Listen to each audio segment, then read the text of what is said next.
ഞാനും വളർന്നു ഇതേപോലെ തന്നെ അച്ഛനും അമ്മയും, കാരണം രണ്ടുപേരും ഹോസ്പിറ്റൽ ഫീൽഡിലായിരുന്നു.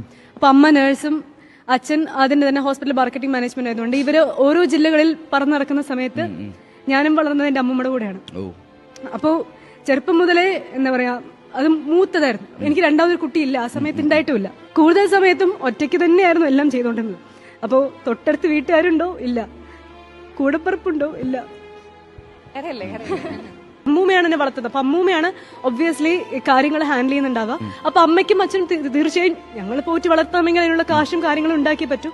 തീർച്ചയായും എല്ലാ പാരന്റ്സും അതിന്റെ ഒരു തത്രപ്പാടിൽ തന്നെയായിരുന്നു.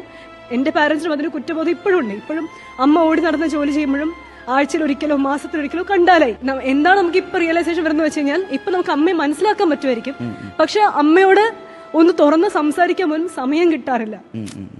ഇപ്പോ അവർക്ക് സമയം കിട്ടുമ്പോൾ നമുക്ക് സമയം കിട്ടാത്ത അവസ്ഥയല്ലേ? നിങ്ങൾക്ക് കുട്ടികളെ ഏറ്റവും നല്ല സ്കൂളിൽ പഠിപ്പിക്കുക, ഏറ്റവും നല്ല ജോലിക്കുള്ള അവസരം ഉണ്ടാക്കി കൊടുക്കുക, ഏറ്റവും നന്നായി ട്രെയിനിങ് കൊടുക്കുക എന്നുള്ളതിന് പുറമെ ആ കുട്ടിക്ക് ഏറ്റവും നല്ലൊരു പാരന്റ് ആവുക, ആ കുട്ടിക്ക് ഏറ്റവും കൂടുതൽ സമയം ആ കുട്ടികളെ സ്പെൻഡ് ചെയ്യാൻ പറ്റുക, കൂടെ നിന്ന് കേൾക്കാൻ പറ്റുന്ന ഒരു പാരന്റ് ഉള്ള കുട്ടി ഒരു കാരണവശാലും വഴിതെറ്റി പോവില്ല.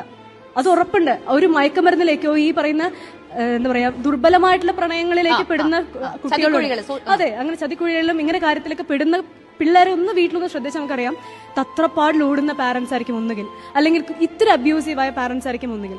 ഇങ്ങനെ എന്തെങ്കിലും ഒരു തകരാറ് പാരന്റിംഗിൽ ഉണ്ടാവും. കൃത്യമായിട്ടുള്ള ശിക്ഷണം എന്ന് പറയുന്നത് തല്ലി പഠിപ്പിക്കുന്ന നല്ല ശിക്ഷണം. എടാ ഇത് തെറ്റി, നീ ഒരു കാര്യം ചെയ്യ്, നീ ഇന്ന പണി ചെയ്തുകൊണ്ട് നീ ഇത് ചെയ്തു നോക്ക്. ഇപ്പൊ എന്റെ അനിയനെന്ന് പറഞ്ഞാൽ അവനെ കുത്തിയിരുത്തി പഠിപ്പിക്കാൻ പറഞ്ഞാൽ നടക്കില്ല. പക്ഷെ അവൻ ദോശ ചുടുന്ന സമയത്ത് അവനെ പറഞ്ഞുകൊണ്ടിരുന്ന അവൻ നന്നായി ഓർക്കും. ഓരോ കുട്ടികൾ ഓരോ രീതിയിലാണ്. എനിക്ക് ഇരുന്ന് പഠിക്കണം, എന്റെ അനിയൻ നടന്ന് പഠിക്കും, മൂടി പഠിക്കും. അവൻ കിനസ്തെറ്റിക് ആണ്. അവർ ഓരോരുത്തരുടെയും ആവശ്യങ്ങൾ അനുസരിച്ച് അത് പാരന്റ്സിനെ തിരിച്ചറിയാൻ പറ്റുള്ളൂ. കാരണം പാരന്റ്സ് ആണ് ഫുൾ ടൈം അവരുടെ കൂടെ ഉള്ളത്.